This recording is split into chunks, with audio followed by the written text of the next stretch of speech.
안녕하세요. 복리입니다. 10월 17일 화요일 오후 4시 35분입니다. 오늘 영상 주제입니다. 어제 저녁에 한국 시간으로 새벽이죠. 새벽에 바이든 중동 이스라엘 방문이 확정됐어요.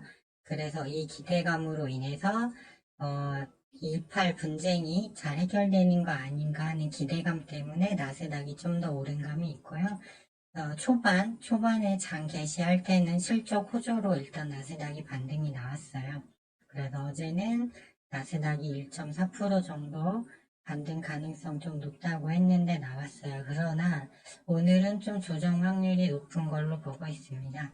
그리고 바이든 대통령이 내일 수요일 이스라엘에 방문을 해요. 아마 한국 시간으로 오후 늦게 정도, 한국 시간으로 한 오후 3시, 4시 정도 될 것 같은데, 이게 지금 시장에서는 이거를 좀 많이 기대를 하고 있죠.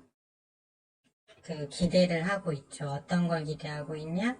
바이든이 가서 평화 사절의 역할을 해서 가자지구 공격이 없기를 바라지만, 제가 여러 자료를 오늘 또 조사해 보니까 일단은 바이든이 가는 건요, 본인이 추진했던 그 중동 지역 평화 대탕트가 깨졌기 때문에 이에 대한 명분 쌓기로 보여지고요. 또 이집트 국경이 지금 막혀 있어요. 그래서 지금 외국인들, 유럽 사람이랑 미국 사람들이 많이 거기 있거든요. 그래서 이집트를 통한 자국민 대피를 협상하러 가는 거고, 이스라엘이 쉬운 강경파들이죠, 다.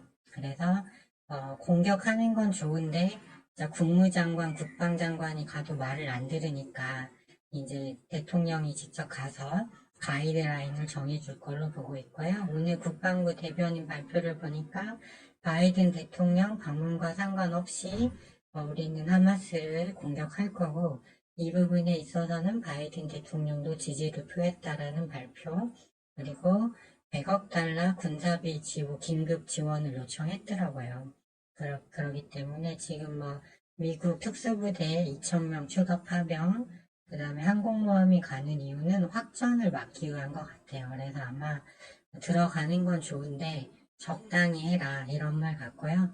일단은 이스라엘이 가자 지구에 진입할 수밖에 없는 이유는 그동안 피난 시간이 적었다는 그런 국제사회의 비난 여론이 너무 많았죠. 그래서 이거를 좀 피해가기 위해서 시간을 계속 이제 주는 와중에 바이든 대통령이 오는 거고요.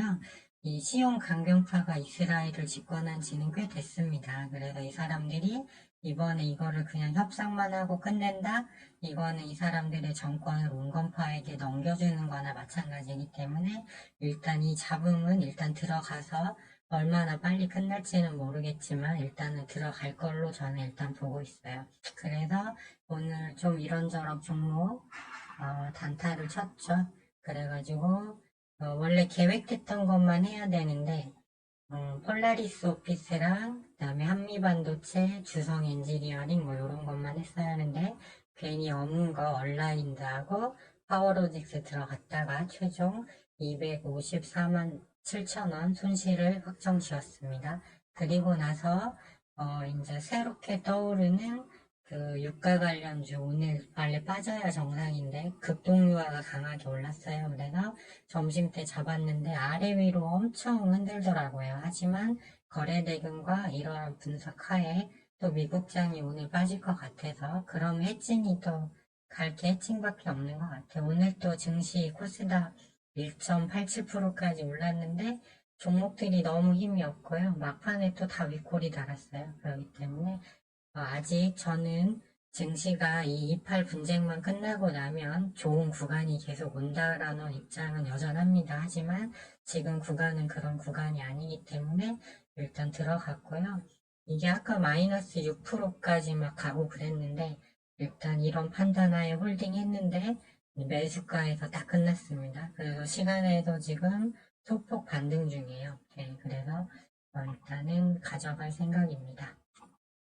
그리고 국내 증시 흐름이 약하다고 말씀드렸는데 외국인이 돌아와야 돼요. 한국 증시는 다 필요 없고. 그런데 지금 외국인이 17일 연속 매도하다가 오늘 코스 P만 3천억 정도 사고 그다음에 코스닥은 매수를 해주지 않았어요. 그렇기 때문에 뭐 흐름이 지금 절대 좋은 건 아니다. 아직 그 봄바람 부는 듯이 그렇게 좋은 구간은 아니다라는 걸 말씀을 드립니다. 현재 거시지표 움직임을 보면 어제는 제가 방송에서 그랬죠. 10년물, 미국 30년물, 2년물 국채금리가 올라도 다시 이제 미국 증시가 같이 올라갈 수 있다. 어제만큼은 왜? 이제 이게 28 분쟁이 혹시 전투 없이 끝나는 거 아니야라는 기대감이 있었기 때문이에요. 그런데 지금 10년물 국채금리가 0.85%나 오르고 있죠. 그 다음에 30년물도 0.70% 올라서 4.9%, 4.75%까지 다시 올라오면서 추세 상승 추세로 전환이 됐어요. 그렇기 때문에 오늘 미국장 진짜 같이 오를 수 없다. 그래서 좀 하방이 이렇게 보이고 브렌트유가 지난주 금요일에 90.89불까지 갔다가 안 밀리고 있어요. 다시 90.11불로 0.51% 상승 중이죠. 그렇기 때문에 제가 봤을 때는 오늘장 미국은 하방 확률이 높고 내일은 해칭 쪽이 좀 움직일 여지가 있다. 이렇게 보는 겁니다. 이걸 차트로 보면 더 자세히 보이는데요. 항상 수치만 보시면 안 되고 차트도 함께 보는 습관을 들이셔야 돼요. 왜냐하면 차트에 모든 게 다 녹아 있거든요. 그래서 보시면 핵심 8개 지표를 보시면 지금 30년물 어때요? 고점 찍고 밀리다 중심선에서 다시 양봉 타고 올라가고 있죠. 이 얘기는 이제 여기서 쉬었으니까 다시 올라간다는 개념으로 볼 수도 있겠고요. 미국 장기채 발행량이 12월까지 엄청 많다는 사실은 이미 말씀을 드렸어요. 그렇기 때문에 이 금리가 위로 올라갈 수 있는 그런 여지가 남은 겁니다. 달러는 소폭 내려왔지만 브렌트 오일이 다시 올라가고 있죠. 지금 일봉상 여기서 주춤했다가 어제 바이든 중동 방문 그걸로도 별로 안 밀렸는데 밀렸다 다시 아래 꼬리 달고 올라가고 있어요. 즉 이게 아직 상승이 끝나진 않은 거다. 다만 28 분쟁이 오래 가진 않을 것 같기 때문에 일단 100불 언저리까지 갔다가 다시 내려올 것 같아요. 제 생각에는 그래도 100불까지 갔다가 떨어질 때까지는 증시가 변동성이 좀 많겠죠. 그래서 힘이 없는 걸 수도 있죠. 지금 국내 증시가. 그리고 빅스 지수도 운봉 나왔다가 오늘 갭상승으로 올라왔어요. 그리고 다우가 반등이 나왔지만 이제 볼린저 밴드가 위에 있고 그 다음에 S&P 500도 아직 완벽한 추세 전환이라고는 볼 수 없고 나스닥도 마찬가지입니다. 이제 볼린저 밴드 상단이 좀 가까워지고 있어요. 그렇기 때문에 일단은 좀 조정 가능성이 있어 보여요. 왜 그러냐면 이스라엘이 결국은 가자지구로 들어간다고 보기 때문이에요. 그렇기 때문에 그 노이즈 때문에 시장이 좀 약세가 나올 수 있다. 이렇게 보고 있는 겁니다. 자, 이제 국내 증시를 보시면요. 어제 제가 미국장 올라서 끝나면 HPSP, 주성 엔지니어링 이런 거 소폭 밀려줄 때 잡으면 된다 했는데 저도 오늘 이매매를 했어야 하는데 어문 데 가서 놀았어요. 그래서 전날에 정리한 게 아니면 뇌동매매니까 가급적 하지 마시고 저점에서 잡았다면 주성 엔지니어링은 한 4, 5% 나왔고요. HPSP도 종가 기준으로 해도 4.5%가 나왔어요. 그래서 요런 게 좀 이렇게 할 수 있었는데 못했으니까 오늘 저는 매매를 잘 못한 겁니다. 그 다음에 폴라리스 오피스도 장 초반에 눌렸다가 5.84까지 해서 5% 정도 수익 구간이 나왔어요. 그렇기 때문에 일단 이렇게 매매를 했어야 되는데 저는 어문대 가서 놀았죠. 요 파워로직스 초전도체가 오늘 올랐거든요. 그리고 얼라이트 어떻게 됐나 볼까요? 얼라이트 보시면 얼라인드도 제가 판 가격대에서 대충 끝났네요. 그래서 이렇게 뇌동매매하면 안 된다 말씀드리고요. 전체적으로 오늘 재건주도 나쁘지 않았습니다. 왜냐면 장이 근데 코스닥을 보시면 올랐다가 1.818 1까지 갔다가 쭉 막판에 밀려서 끝났어요. 5분봉 보시면 일봉으로도 아직 이건 기술적 반등으로 봐야지. 아직은 올라간 건 아닌데 가자지구 들어가면 밑으로 좀 더 내려올 그런 구간이 생기겠죠. 그래서 오늘 미국장이 하락이 끝나면 해칭이 또 갈 건데 오늘 해칭 테마가 이제 단기 과열 들어간 애들이 많아서 GSE 15% 마이너스, 한국석유 15% 마이너스. 제가 오늘은 빠질 자리라고 말씀드렸죠. 대성에너지도 마이너스, 흥구석유도 마이너스인데 흥구석유는 일단 대장주라 그런지 라인을 지키면서 RSI상 이격이 많이 줄었고요.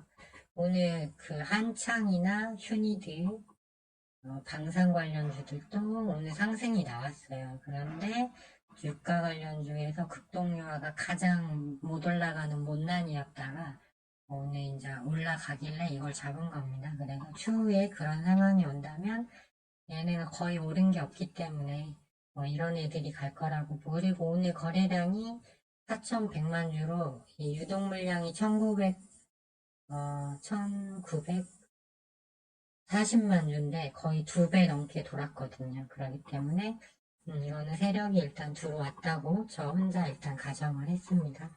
그래서 갖고 있는데 이제 시간을 보면 자, 미국장 빠지면 이제 요런 거 반도체 다시 빠질 거니까. 그리고 오늘 삼성전자가 3%, SK하이닉스가 4.75 오르면서 너무 오버슈팅을 했어요. 그렇기 때문에 오늘 미국장 빠지면 반도체 로봇도 빠집니다. 그러니까 차라리 현금 갖고 있는 게 낫고 미국장이 올라서 끝났을 때만 단타를 하시라는 거고요. 에코프로도 오늘 반등은 나왔지만 매도가 엄청 많았어요. 올려줄 생각이 없는 거예요. 그렇기 때문에 이거 또 빠지면 코스닥 또 내려옵니다. 그러면 이제 해칭 테마 쪽 볼까요? 한창산업은 0.91% 마이너스, 휴니드 0.79, 리텍 0.9 마이너스, GSE 보합, 한국석유 1.1% 정도 마이너스, 대성에너지 소폭 약세, 흥구석유 0.52 마이너스, 네, 국동유화만 0.57을 조금 오르고 있네요. 네, 그래서 오늘 미국장이 빠지면 내일 다시 일단 이슈가 없어도 해칭 쪽이 먼저, 특히 에너지 쪽은 오늘 많이 빠졌기 때문에 얘네가 먼저 움직일 확률이 높고요. 이제 바이든 왔다 가면 이제 막 보도가 나오겠죠. 근데 종전 아니란다 하면 다시 유가가 뛰어오르겠죠. 그러면 해칭이 주 후반에 좀 더 갈 수 있는 그런 구간이 나올 수 있다. 일단 저는 이렇게 시황을 보고 있습니다.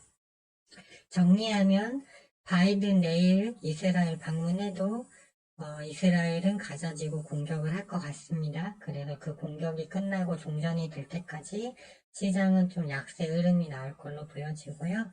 그렇기 때문에 만일 가자지구에 진입하면 이제 현금 비중 높여서 현금만 갖고 가시고 재건주 일정 비중 갖고 있는 것만 가져가셔야 하겠습니다. 그리고 좀 공격적으로 매매를 하고 싶다면 오늘처럼 GSE, 한국석유 이런 거 많이 빠졌잖아요. 저는 이제 극동유화를 갖고 있지만 그러니까 이런 종목들 비중 10% 이내로만 해서 예를 들면 극동유화 10%, 한국석유 10% 이런 식으로 이제 조금만 진입해 보는 거는 나쁘지 않다고 보고 있습니다.